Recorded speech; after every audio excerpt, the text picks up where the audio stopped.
चीन के साथ लद्दाख सीमा पर बने तनाव के बीच अमेरिका ने आज कहा कि वो भारत के साथ कंधे से कंधा मिलाकर खड़ा है। अमेरिकी रक्षा मंत्री मार्क टी एस्पर ने आज दोनों देशों के रक्षा और विदेश मंत्रियों की 2+2 बैठक के बाद ये बात कही। अमेरिकी विदेश मंत्री माइक पोम्पियो ने भी कहा कि चीन के साथ संप्रभुता के किसी खतरे का मुकाबला करने में अमेरिका भारत के साथ खड़ा रहेगा। कोविड महामारी के बीच और बाद में भी भारत और अमेरिका के साथ मिलकर काम करेंगे और दोनों साथ मिलकर वैक्सीन के निर्माण के बाद वितरण में भी दोनों देश साथ मिलकर काम करेंगे और सहयोग देंगे। भारत अमेरिका 2+2 बैठक के मंच से चीन के लिए संदेश साफ था।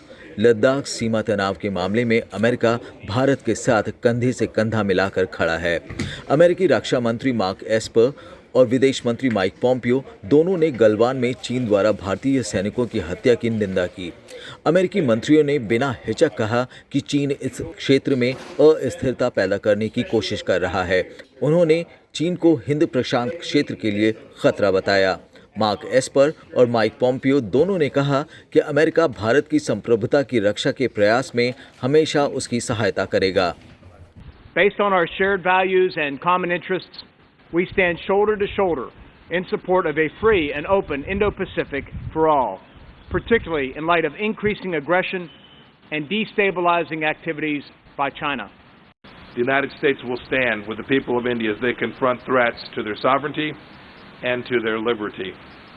Our leaders and our citizens see with increasing clarity that the CCP is no friend to democracy, the rule of law, transparency, nor to freedom of navigation, the foundation of a free and open and prosperous Indo-Pacific. इस बैठक में रक्षा मंत्री राजनाथ सिंह ने अमेरिकी कंपनियों को automatic route से भारत में निवेश करने का न्योता दिया। वहीं अमेरिकी रक्षा मंत्री ने कहा कि वो भारत की सभी रक्षा जरूरतों को पूरा करने के लिए तैयार हैं। करीब 3 घंटे चली इस बैठक के बाद दोनों देशों के बीच 5 अहम समझौतों पर हस्ताक्षर भी हुए, जो रणनीतिक संबंधों को मजबूत करने और भारत की सामरिक जरूरतों को पूरा करने में सहायक होंगे। दोनों देशों के बीच हुए समझौतों में बेका यानी basic exchange and cooperation agreement सबसे महत्वपूर्ण है।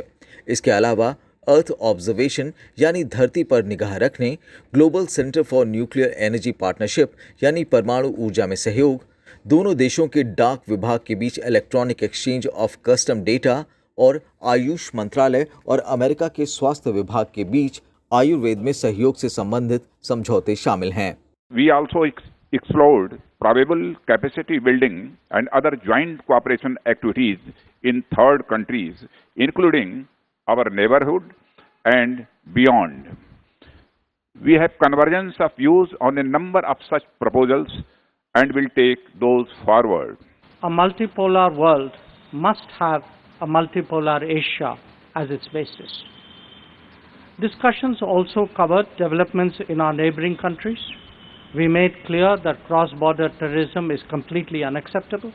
भारत और अमेरिका के बीच मंत्री स्तर की ये तीसरी 2+2 वार्ता थी। 2 दिनों की यात्रा पर इसके लिए दिल्ली आए अमेरिकी विदेश और रक्षा मंत्रियों ने प्रधानमंत्री नरेंद्र मोदी से भी मुलाकात की और अमेरिकी राष्ट्रपति डोनाल्ड ट्रंप का संदेश भी दिया। रणनीतिक मामलों में भारत और अमेरिका के संबंध और समझदारी इससे अच्छी पहले कभी नहीं थी और इसीलिए अमेरिका में राष्ट्रपति चुनाव के पहले इन लोगों ने मिल बैठकर अपने संबंधों की समीक्षा की। आगे आने वाले दिनों में इसे और मजबूत करने पर बात की, एक रोड मैप पर भी चर्चा की। अगर वही सरकार फिर से अमेरिका में आती है तब उसी रास्ते पर आगे बढ़ेंगे और अगर कोई और सरकार आती है उसे भी इन संबंधों पर ही आगे बढ़ना होगा। राज्यसभा टेलीविजन के लिए दिल्ली से मैं अखिलेश सुमन।